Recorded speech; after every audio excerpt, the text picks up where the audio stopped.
할렐루야. 오늘 또 새 하루가 시작되었습니다. 또 하나님 말씀을 공부하는 시간이 또 돌아왔습니다. 꿀송이 보약교티 오늘 2021년 6월 27일 하나님께 예배하는 주의 날입니다. 오늘 시편 136편에서 139편의 말씀을 공부하고 큐티하도록 하겠습니다. 책에는 138편까지라고 되어 있는데 수정해 주시기 바랍니다. 139편까지고요. 내일은 140편부터 이렇게 하도록 하겠습니다. 책이 스탠다드가 아니라 제가 유튜브로 이렇게 인도하는 이것을 표준으로 삼으시면 되겠습니다. 하나님 말씀을 이렇게 같이 공부하니까 저는 이렇게 격리 기간이지만 너무너무 이게 차분하게 하나님이 조용한 시간을 가질 수 있게 해 주셔서 얼마나 감사한지 모르겠습니다. 이것을 개인적으로 돈을 내고 이렇게 있으라 그러면 제 아내랑 저랑 엄청나게 돈을 몇백만 원을 내야 될 건데 우리나라가 얼마나 좋은 나라인지 이걸 국비로 다 나라에서 다 내준답니다. 얼마나 감사한지 모르겠어요. 시편 그 136편에 여호와께 감사하라 그러면서 왜 감사해야 되는지를 세상 천지 만물을 바라보고 감사하라 그러고, 그리고 이스라엘의 역사를 뒤돌아보면서 감사할 그 이유들을 하나하나 시편 136편의 저자가 끄집어내고 있습니다. 그런데 꼭 그 후렴구 반복구처럼 그 인자하심이 영원하기 때문에 이러이러한 것들로 하나님께 감사하라 그러잖아요. 그런데 우리 이 한글 성경에는 그 인자하심이 영원함이로다 이렇게 계속 반복되어 있지만은 제가 가지고 있는 성경 NIV 영어 성경에는 His love endures forever 이래가지고 주님의 사랑이 endures 지속된다 forever 영원토록 주의 인자하심이 영원함이로다 이러면 이상하게 한국말로 원래 실감이 잘 안 나는데 하나님의 사랑이 영원토록 계속된다 영원토록 지속된다. 하나님의 사랑의 특성은 여러 가지가 있는데 그 중에 하나가 forever, 영원토록 endure, 계속 지속이 되는 거예요. 우리가 핸드폰도 배터리를 좀 쓰면은 충전이 금방 닳아지잖아요. 그럼 항상 충전을 새로 시켜야 되잖아요. 배터리는 쓰면 닳아지잖아요. 근데 하나님의 사랑은 His love, 하나님의 사랑은 endures forever, 영원히 그 사랑의 배터리가 계속된다는 거예요. 사랑의 배터리가. 참 신기하죠. 하나님의 사랑은 어찌 그렇게 우리를 향하신 하나님의 사랑은 그 배터리가 닳아지질 않는데요. 사랑의 배터리가. 너무 신기하잖아요. His love endures forever. 그 나를 향하신 여러분을 향하신 하나님의 사랑이 그 사랑의 배터리가 닳아지지 않기 때문에 영원히 지속되기 때문에 저와 여러분이 지금까지 이렇게 하나님을 섬기는 자로서 살아갈 수가 있는 겁니다. 만약에 하나님의 사랑이 우리 인간의 사랑과 같았다면 우리 인간의 사랑이란 것은 금방 닳아져 버리잖아요. 그렇죠? 지금 제가 한국 와서 이제 가끔 이렇게 전화를 해보면 옛날에 우리 아프리카 선교지까지 방문했고 또 청소년 시기에 목사님 은혜 받았습니다 막 하고 그런 그 분들이 지금은 전화하면 전화도 안 받는 분들도 있어요. 소식이 끊겨져 버렸어요. 인간의 이 우정이나 인간의 사랑이라는 것은 한때 막 딱 꿀송이 보약 큐티 좋다. 노록소 목사님 은혜스럽다. 잠깐 그러는 사람도 있어요. 그런데 그게 계속 될지 안 될지 그는 모르죠. 인간의 우정이나 사랑이라는 것은요. 쉽게 배터리가 닳아져 버려요. 근데 이상하게 하나님의 사랑은 His love endures forever. 하나님의 사랑은 계속된다. 하나님의 사랑은 계속 지속된다는 거죠. 하나님이 나를 어려서도 사랑하셨고 하나님이 지금도 나를 사랑하시고 앞으로도 계속 사랑하시고 내가 넘어지고 깨지고 자빠지고 실패하고 내가 연약할 때도 하나님은 나를 버리지 않으셨다는 거죠.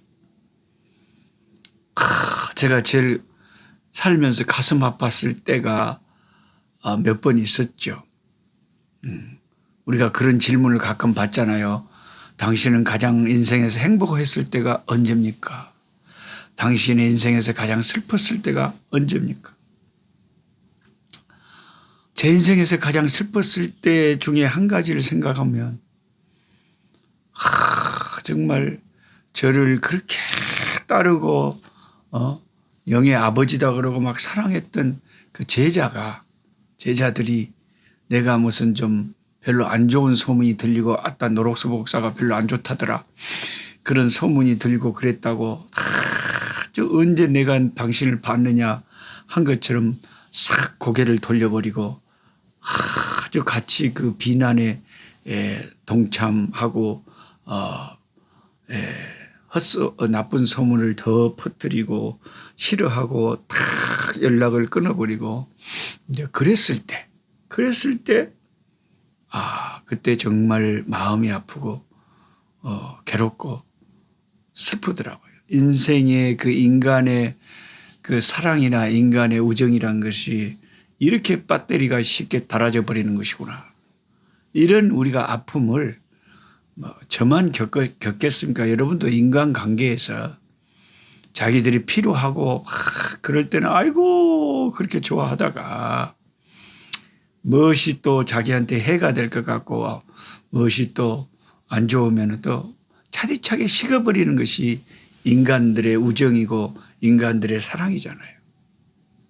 근데 항상 의리가 있게 변함없이 언제나 똑같이 그렇게 사랑하고 대해준다는 것은 그것은 하나님만이 하실 수 있는 일이죠. 하나님만이 하실 수 있는. His love endures forever. 하나님의 사랑이 영원하다. 그러니까 인간의 사랑이라는 것은요. 저와 여러분에게 좋게 해주고 잘해주고 가까이 해주는 사람들이 있어요. 있지만 그것이 계속되리라는 보장은 없습니다. 어느 순간에 갑자기 돌처럼 차가워져 버리고 내가 당신을 언제 알았어 할 정도로 전혀 모르는 사람처럼 하루아침에 확 고개를 돌려버리고 등을 돌려버리는 것이 인간의 인심이에요. 아예 우리는 그런 줄 알고 하나님이 그때 붙여주는 그때 붙여주는 사람이 있고 또 떨어지게 하는 사람들이 있고 그러니까 그런가 보다 하고 우리는 세상을 살아야지 너무 사람들의 정에 그렇게 매달릴 필요는 없습니다. 어떤 시인의 시처럼 제가 전에 읽어드렸죠. 공연이 오지 않은 전화를 기다리지 말라.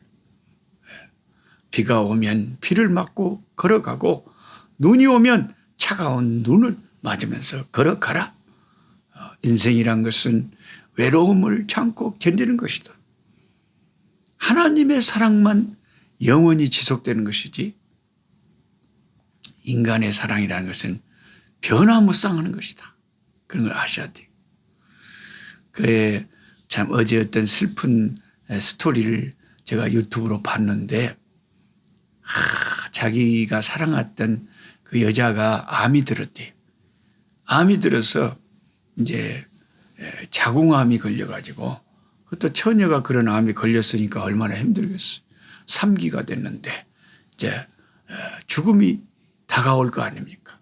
그래서 그 여자분이 자기 약혼한 남자한테 다른 여자 만나셔서 행복하게 살고 나는 이제 죽을 것이고 또 설사 결혼한다고도 아기도 못 낳을 것이고 그러니까 헤어집시다 그랬대요. 근데 그 남자가 무슨 소리냐고 당신이 이렇게 힘든 병에 걸렸는데 내가 보호자가 되고 내가 힘이 돼줘야지 이게 뭔 소리냐고 빨리 결혼하자고 그랬대요. 그래서 이제 여자가 어떻게 무슨 이런 남자가 다 있냐. 이렇게 긴가민가 하고 지내는데, 어느 날 그 다른 사람하고 우연히 전화하는 것을 엿듣게 되었는데, 그렇게 사랑을 다짐하고 끝까지 함께 해주겠다고 하던 남자가, 그 남자가 다른 친구하고 전화하면서 걸더래요. 여자가 빨리 죽지도 않고 끈질기네. 이 여자가 무슨 학원을 하고 있었는데 자기가 몸이 아프니까 그 남자친구가 대신 그걸 하고 있었대요. 그러니까 이 여자친구의 재산이 탐을 났어. 이 여자친구하고 같이 이제 다 관계를 맺고 결혼까지 하게 돼서 죽게 되면 그 재산이 자기 것이 되니까 그것에 혹하는 마음을 가지고 이 여자를 끝까지 돌봐주겠다 그랬다는 거예요. 그것을 알고 여자가 배신감에 참 치를 떨고 그러면 그렇지 하는 생각이 들었다는 거죠. 여자가 빨리 죽지도 않는다고 자기 친구들에게 얘기를 하는 것을 들었을 때 마음이 얼마나 업장이 무너졌겠습니까?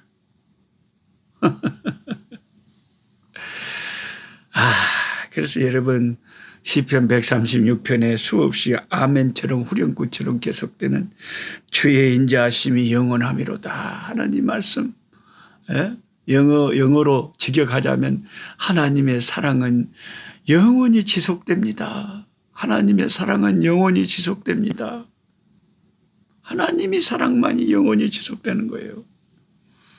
인간의 사랑은요, 믿을 수가 없어요. 믿을 수가 없어요. 그게 참 하나님의 사랑과 인간의 사랑이 그렇게 대조가 된다 하는 것을 우리가 인정할 건 인정해야 돼요. 아예 그런 줄 알고 살아야지. 여러분이 사람을 너무 의지하고 사람의 정에 너무 목매달았다가 큰 슬픔을, 큰 가슴 아픔을, 큰 배신감을 당할 수가 있으니까 인간은 자식이라도 마찬가지고요. 부부라도 마찬가지예요. 그저 하나님의 사랑만 영원히 지속된다. 인간의 사랑의 배터리는 쉽게 닳아진다. 이것을 우리가 씁쓸하지만 인정을 해야 되겠습니다. 인정을 해야 되겠습니다. 그리고 사람들이 내 앞에서 하는 말하고 내 뒤에서 하는 말이 틀려버리니까 아예 그 사람들의 말을 그렇게 알고 우리가 살아야 됩니다. 그 다음에 제가 책에도 적어놨지만 139편까지 오늘 읽으라고 했죠. 139편에 참 나를 지으신 것이 얼마나 신묘막측한가에 대해서 놀라운 시편이 139편이에요. 시편 한 절 한 절, 한 구절 한 구절, 한 편 한 편들이 너무 은혜스러워 가지고 이것을 제가 다 다루려면 1시간, 2시간도 모자랄 것 같아서 제가 다 다루지는 못합니다만은 어쩌면 이렇게 시편의 말씀들이 은혜스러운지 모르겠어요. 특별히 시편 139편은 시편 중에 왕관이라는 별명을 갖고 있을 정도로 유명한 시편 말씀이 139편입니다. 이 시편 139편이 얼마나 깊고 오묘한 시편인지 몰라요. 이 시편 139편은 제 주제가 세 부분으로 잘 나누어져 있는데 1절부터 6절까지가 다윗의 모든 것을 아시는 하나님에 대해서 쓰고 있습니다. 사람들은 다른 사람들이 날 이해해 주지 못한다고 속상해합니다. 특별히 정치가의 인생을 살았던 다윗은 더욱더 그랬을 것입니다. 한국의 정치판도 그렇지만요. 정치 세계는 늘 요동치잖아요. 민심이라는 것이. 그러니까 이쪽 당에 한번 투표를 해서 한번 기대를 해봤더니 영 실망이다. 잘할 줄 알고 밀어줬더니 영 파이네. 그러면 국민들은 어떻게 해요? 다음에는 또 다른 당을 밀어줘봐요. 아, 네가 한번 좀 잘해봐라. 그럼 또 기대를 갖고 잘해야지 하고 또 밀어줍니다. 그걸 기대에 또 못 미치는 경우가 있으면 또 나중에는 니도 안 되겠다. 그러면 또 다른 또 당을 밀고. 그게 정치판이잖아요. 예. 정치의 세계에는 영원한 적도 없고 영원한 친구도 없고 참 이게 언제 오늘의 적이 내일의 친구가 될 수도 있고 오늘의 친구가 내일의 적이 돼서 나타날 수 있는 게 정치판이거든요. 다윗은 평생을 정치가로 살았잖아요. 그러니까 자기를 깊이 변함없이 지지해주고 함께해줄 그런 사람들이, 자기를 알아줄 사람들이 필요했겠죠. 예. 그런데 다윗은 사람에게서는 그런 것을 잘 발견하지 못했지만 하나님 우리 아버지가 나를 변함없이 잘 아시고 돌보신다고 고백하는 것입니다. 1절을 보면 주께서 나를 살펴보셨으므로 나를 아신다고 했고요. 2절에서는 나의 앉고 일어섬을 아신다. 내가 앉고 내가 일어서고 내가 활동하고 내가 잠자고 내 하는 모든 걸 하나님이 다 아신대요. 4절에서는 내 혀의 말을 알지 못하시는 것이 하나도 없다고 합니다. 이 언어를 직역하면 아직 혀의 말이 있기도 전에 벌써 하나님은 내가 뭔 말을 하실지 아신다. 이런 뉘앙스를 가지고 있다고 합니다. 내가 아직 입에서 말을 꺼내기도 전에 하나님은 내가 뭔 말을 하실지까지 다 아신대요. 너무 신기하죠. 그래서 우리가 신앙생활 하면서 뭘 믿어야 되냐면 다윗처럼 이런 것을 믿어야 돼. 하나님은 나의 모든 걸 아신다.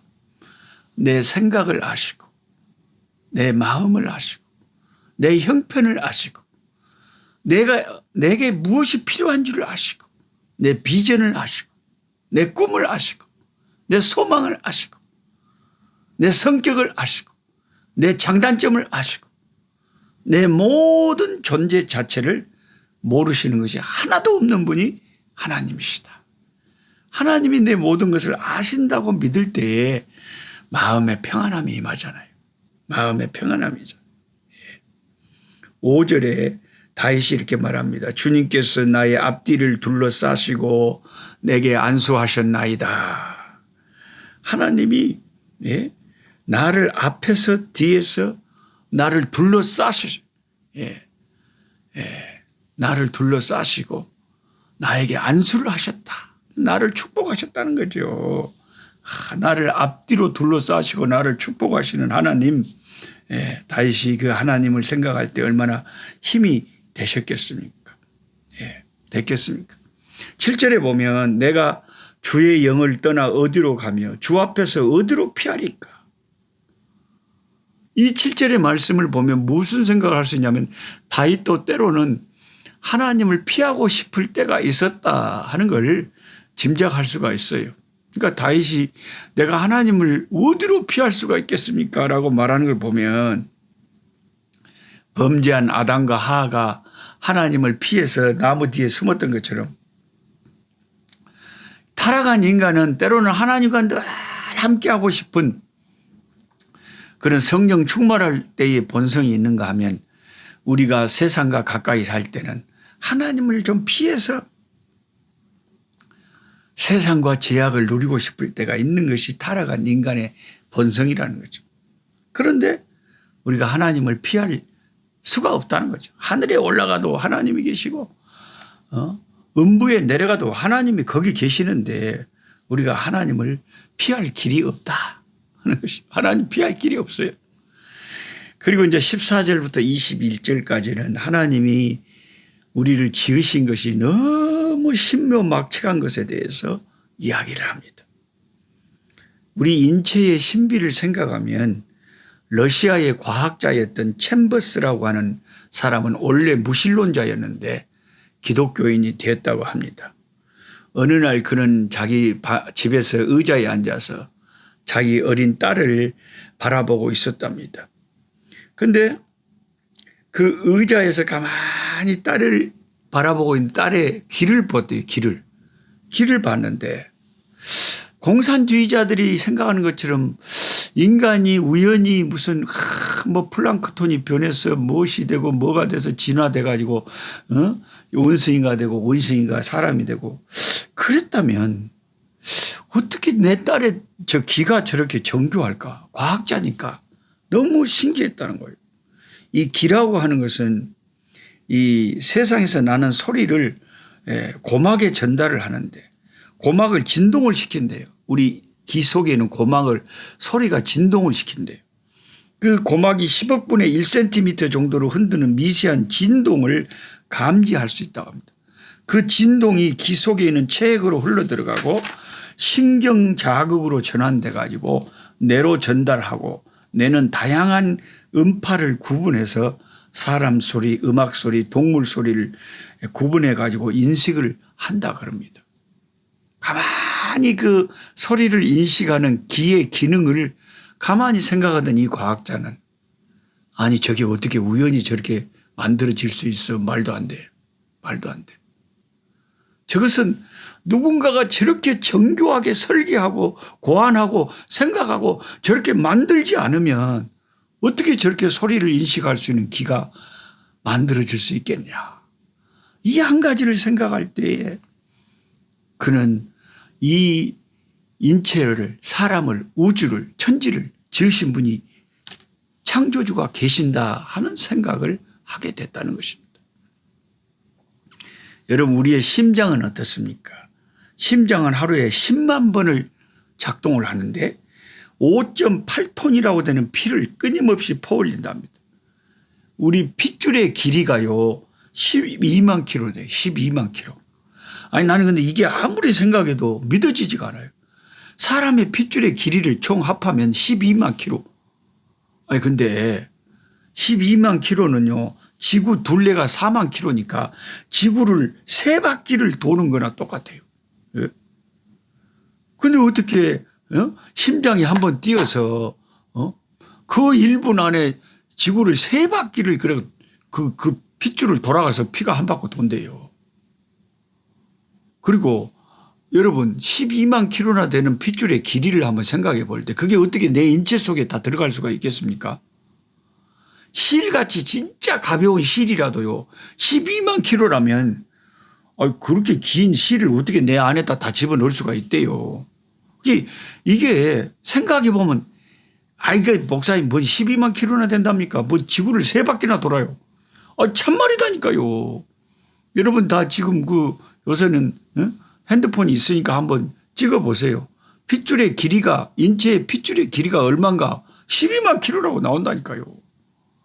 도저히 믿을래야 믿을 수 없는 놀라운 우리 인체 구조가 하나님이 만들어 놓으신 거예요. 그러니까 이 시편 기자가 신묘막측하다 그러죠. 신묘막측. 참 거기에다가 더 신비한 것을 다윗이 말하는데 그게 정말 신비한 것이 뭐냐면 내 형질이 이루어지기 전에 벌써 주의 눈이 보셨고 나를 위해 정한 날이 하루도 되기 전에 주의 책에 다 기록이 됐다. 그러니까 하나님이 내 인체를 만드셨을 뿐만 아니라 저와 이 여러분의 평생 어떻게 살 것인지가 이미 하나님의 책에 다 기록이 됐다. 내가 어떤 사람하고 결혼하고 자식을 몇 명이나 낳고 뭘 하고 살다가 언제 죽을지 뭔 병이 걸릴지 뭔 일을 당할지가 이미 하나님의 책에 내 일생이 다 설계돼 가지고 기록이 돼 있다고 합니다. 하나님만이 하실 수 있는 전지적인 직관으로 우리의 인생을 다 하시고 이미 하나님의 책에 다 기록이 돼 있다는 것이죠. 이거 뭐 사람이 어떻게 인간의 두뇌로는 이 말을 다 설명을 못합니다. 아니 내가 어떻게 할 줄 내 자유의지를 갖고 있는데 하나님이 어떻게 알고 그걸 다 적어놨대요. 그걸 내가 어떻게 합니까? 하나님의 영역이라는 것을 우리 인간이 어떻게 다 설명을 하겠어요. 너무나 신기하고 너무나 놀랍잖아요. 내 인생이 하나님의 책에 다 기록이 돼 있대요. 놀랍고 놀랍잖아요. 내 하나님의 책에 다 기록이 돼 있다. 그러면서 저와 여러분을 향한 하나님의 생각이 너무 많대요. 예, 우리를 향한 하나님의 생각이 어찌 그리 보배롭고 그 수가 어찌 그리 많은지 17절에 다윗이 감탄을 하고 있습니다. 그러니까 하나님에 대해서 우리를 향하신 하나님의 생각이 어찌 그렇게 많은지, 우리는 진작에 망했어도 진작 망했어야 될 죄인들인데 하나님이 다 복구 프로그램을 다 준비해 두셔가지고 다시 복구하고 다시 회복하고 다시 새롭게 살 수 있도록 하나님이 여기까지 우리를 인도하고 계셨습니다. 그리고 우리의 인생이 하나님의 책에 다 기록이 되어 있다는 걸 생각하면 신기하기도 하고 놀랍기도 하고, 걱정할 게 없잖아요. 내 인생을 다 설계하시고 이끄시는 우리 하나님의 뜻이 이루어지기만을 바라고 소원합니다. 하나님 아버지 감사합니다. 오늘 또 하나님의 말씀을 묵상하는 우리 꿀송이 보약교회 식구들에게 은혜 베풀어 주시옵시고, 하나님의 사랑은 영원히 지속된다고 하였습니다. 우리를 향하신 하나님의 계획은 신묘막측하고 우리를 향하신 우리 인생의 모든 나날들을 하나님의 책에 다 기록이 되어 있다고 했습니다. 하나님에 대해서 생각할 때 우리 인간은 그 오묘하고 깊은 뜻을 다 헤아리기가 어렵습니다. 하나님, 이 종이 하나님 말씀을 전한다고 하지만 하나님의 말씀을 다 전하기도 아버지 하나님 부족합니다. 인간이 어떻게 하나님을 다 전파할 수가 있겠습니까? 아버지 하나님, 오늘 또 주를 의지하고 살아가는 우리 꿀송이 보약교티 사랑하는 주의 백성들 형편사정을 살펴보시고 어려움을 당하는 자들에게 말씀 안에서 위로를 주시고 새 용기를 주시고 하나님께 맡겨드리면서 이 모든 날들이 다 하나님의 책에 기록되어 있으니 하나님의 뜻 가운데 이루어지리라, 이 모든 것도 다 지나가리라 아버지 생각하며 믿음으로 견디어낼 수 있도록 도와주시옵소서. 예수님의 이름으로 기도드리옵나이다. 아멘. 약한 자 힘주시고 강한 자 바르게 주 함자 정택함이 주님의 뜻이라. 해 아래 압박 있는 곳 주 거기 계셔서 그 팔로 막아 주시옵소서.